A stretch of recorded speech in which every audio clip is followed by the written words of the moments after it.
Nobody expected what she was about to pull from that bag. One moment, the Foro Italico was roaring with energy, fans chanting her name, cameras flooding the hallway, echoes bouncing through walls that have carried decades of tennis history. And then, the instant her hand slipped inside that bag, everything froze. People leaned closer. Security exchanged quiet glances. Even the cameras abandoned the exit tunnel and locked directly onto her. Everyone thought it would be something ordinary, a racket, a towel, maybe even an ice pack for the ankle injury that had shattered her dream only hours earlier. But Eala had something far more emotional waiting inside. Above her, Philippine flags still waved beneath the Roman night sky. Chants of Laban Alex echoed through the ancient stadium as if the arena itself refused to let her leave. The atmosphere felt different that evening. Heavier, emotional, almost unreal. Like the entire Foro Italico knew it had just witnessed a moment far bigger than tennis. Part heartbreak, part pure admiration.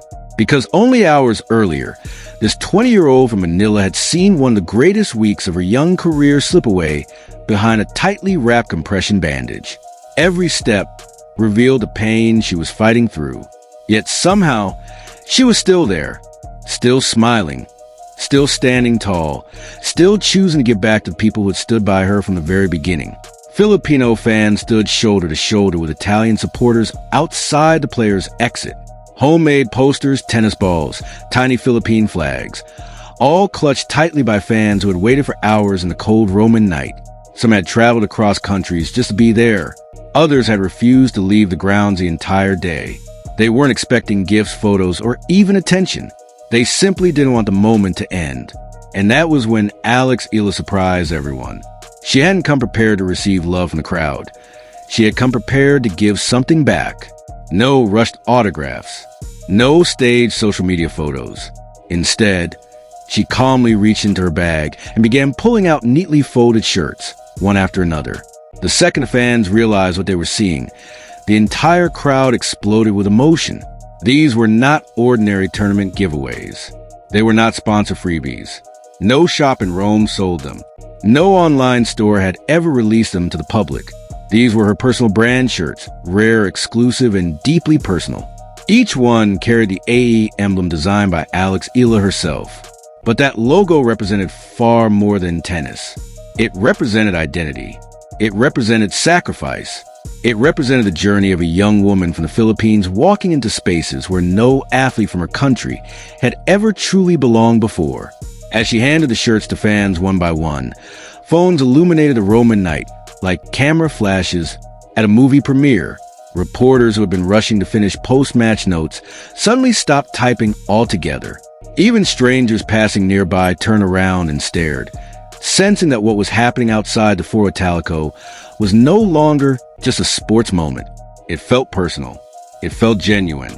It felt unforgettable. And somewhere far away, executives at Nike were almost certainly paying attention, because moments like this cannot be scripted. No advertising budget can manufacture this kind of connection.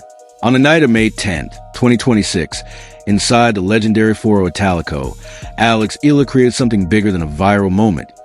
She created the kind of emotional connection that brands spend decades trying to build and almost never achieve. Naturally, nothing on earth could have scripted a moment like this. Injured, exhausted, still carrying the heartbreak of a tournament run that ended far too soon. Yet Eala made a choice that transformed the entire atmosphere of the night. With whatever energy she had left, she walked back out to the fans and gave something back to the people who had carried her through the week. The players' exit no longer felt like a simple hallway outside a tennis court. It became something emotional, almost historic. Barriers rattled as the crowd surged forward. Italian voices blended together with Filipino chants, shouting her name into the Roman night. Camera flashes bounced off the ancient stone walkways while Alex, visibly limping, continued smiling through the pain. She kept reaching into that bag, kept handing out shirts, kept giving pieces of herself away until there was almost nothing left. Hours earlier, this story had been about tennis. By now, it had become something much bigger. To understand what that crowd felt, you have to picture it clearly. The warm Roman night, hanging above the Foro Italico lights. the distant sound of another match echoing through the complex. Philippine flags waving proudly in the middle of Italy. And at the center of everything stood a young Filipina athlete, ankle-wrapped, heartbroken, exhausted, still smiling anyway. She wasn't just giving away shirts. She was giving away pieces of her own journey to the people who believed in her long before the rest of the world finally started paying attention. By then, the Italian Open had already moved into another chapter. The semifinals were underway. The chaos of the early rounds, packed practice courts, endless autograph lines, fans sprinting between matches, had slowly evolved into the tense atmosphere of championship weekend. The chaos of the early rounds had disappeared. The packed outer courts, endless autograph lines, and crowds racing from match to match had slowly faded into the tense silence of championship weekend. Every rally carried pressure now. Every single point felt heavier as the tournament edged closer to its final chapter. For nearly a week, Philippine flags had transformed the Foro Italico into something it had never truly experienced before. Waves of blue, red, white, and yellow flowed through the stadium stands. Filipino supporters had turned every appearance by Eala into a spectacle that even longtime tournament staff struggled to explain. Laban Alex. Fight Alex. The chants had become so loud and constant that even neutral Italian spectators started joining in without thinking. What began as support from Filipino fans had spread across the grounds until the entire atmosphere seemed to move with her energy. But by semi-final weekend, things had changed. Many of those flags had already been folded away into backpacks beside boarding passes and exhausted legs. The voices that once shook the smaller courts had slowly faded into the Roman evening air. And Alex was never supposed to be anywhere near that player's exit again. Her tournament was over. Doctors had already given strict instructions. Stay off the ankle, ice the swelling, keep the leg elevated. The French Open was less than 2 weeks away, and every hour of recovery suddenly mattered.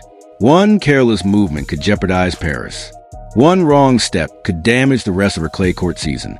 Yet despite all of that, despite the pain, despite the risk, Eala still chose to walk back out into the Roman night for the people waiting outside. After every winner she had blasted early that week, only a small handful of supporters remained. Filipino fans still holding flags, handmade signs, and tennis balls beneath the fading Roman lights. Many looked exhausted. The kind of exhaustion that comes from spending an entire day standing, waiting, hoping for one final moment worth remembering. Some had already started packing up to leave when a familiar figure appeared at the far end of the corridor, moving slowly through the dim tunnel light. At first, nobody reacted. Nobody could fully believe it was actually her. Why would Eala be there? After the injury, after the heartbreak, after doctors had already warned her that rest mattered more than anything with Paris approaching. Then she stepped fully into the light, still limping slightly, bag hanging from her shoulder, still smiling anyway. And the small crowd instantly fell apart emotionally. One fan covered her mouth in shock. Another began crying before Alex had even spoken a single word. A young boy wearing a Philippine jersey grabbed his father's arm and pointed silently, too overwhelmed to even form a sentence, because this no longer felt like an athlete making a public appearance. This was a 20-year-old whose own dream had been shattered only days earlier, choosing to push through pain simply to stand in front of the people who never stopped believing in her. Those families had sacrificed everything just to be there. Some had spent months saving money for flights, hotels, and tickets.